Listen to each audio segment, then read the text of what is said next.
자, 그럼 두 번째 난해구절인데요. 이 난해구절이라고 보기보다는 이 오해구절이라고 해야 될까요? 이건 한번 짚고 넘어가는 게 좋겠다라고 생각했던 것입니다.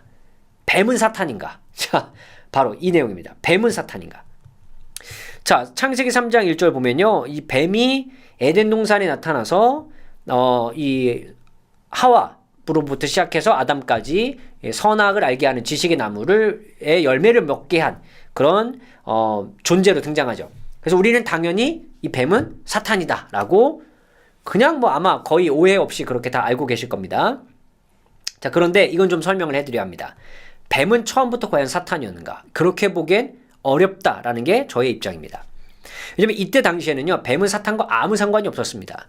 그러니까 근동세계에서의 뱀은 굉장히 어떤 유익한, 그리고 굉장히 지혜로운, 그리고 뭔가 뭐 영생하는 막 다양한 좋은 의미로서의 역할을 많이 갖고 있어요, 뱀이.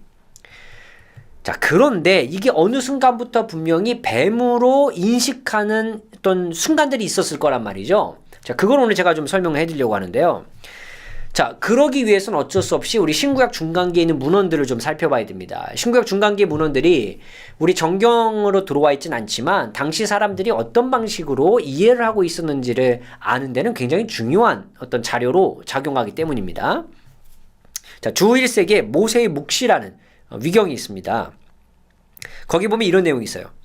악마가 뱀에게 마여 이르되 일어나라 내게로 오라 내가 내게 유익이 될 만한 말을 하겠다. 그러자 그는 일어나 그에게 왔다. 자, 이렇게 보잖아요. 이 본문의 내용을 보니까 악마가 있고요, 뱀이 있어요. 자, 그래서 여기 뭐냐면 악마가 이 에덴 동산에서 뱀으로 하여금 하와와 아담을 유혹하게 만드는데 활용을 한 존재로 드러납니다.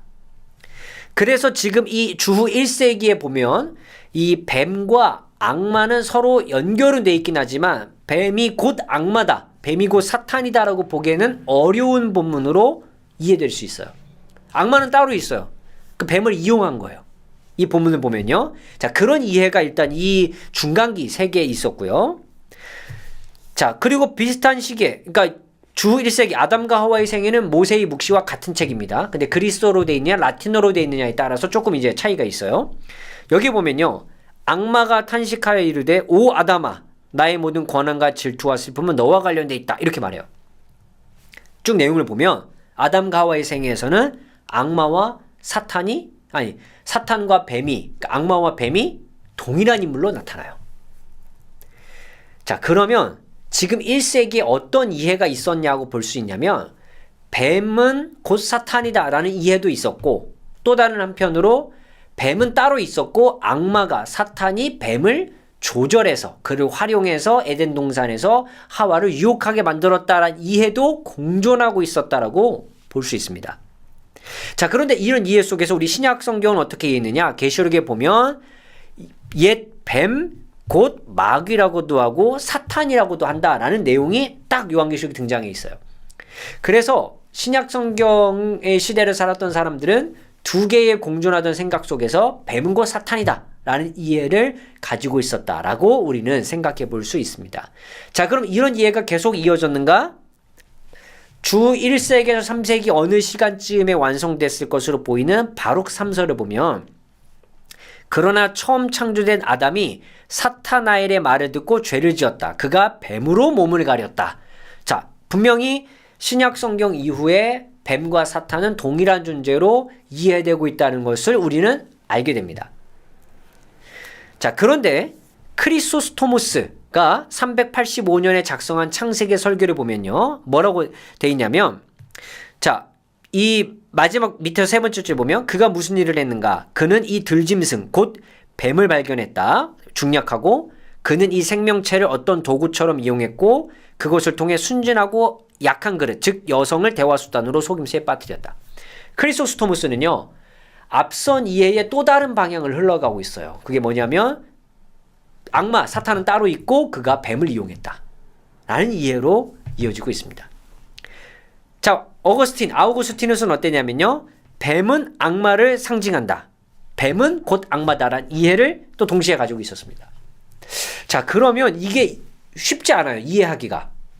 왜냐하면 두 가지가 적어도 이 초대 교부들 시대, 그러니까 막 4세기까지는 계속 이 두 가지가 공존하고 있었던 것으로 보여요. 뭐냐면 뱀은 곧 악마다라는 이해와 악마, 사탄은 따로 있고 그 사탄이 뱀을 이용했다라는 이해가 이제 동시에 있었던 거예요. 하지만 이게 시간이 지나면서 사탄이 악마, 그러니까 뱀을 이용했다라는 생각은 점점 좀 약해지고 뱀은 곧 사탄이다. 사탄이고 뱀이다라는 이해가 훨씬 더 많이 자주 등장하게 돼서 오늘날 우리가 그렇게 이해할 수 있게 된 어떤 이 시간적 흐름이 있었던 것 같습니다. 바로 이제 이런 상황으로 보는 것이 이제 수용사의 한 방법론이죠. 그래서 뱀은 사탄인가? 반은 맞고 반은 틀리다. 이렇게 정리하는 게 좀 더 좋을 것 같아요. 뱀은 사탄인데 처음부터 그렇게 이해했던 것이 아니라 시간이 지날수록 그렇게 이해돼 왔고 오늘날 우리는 그렇게 이해하게 됐다라고 보는 것이 좀 더 정확한 이해가 아닐까 싶습니다.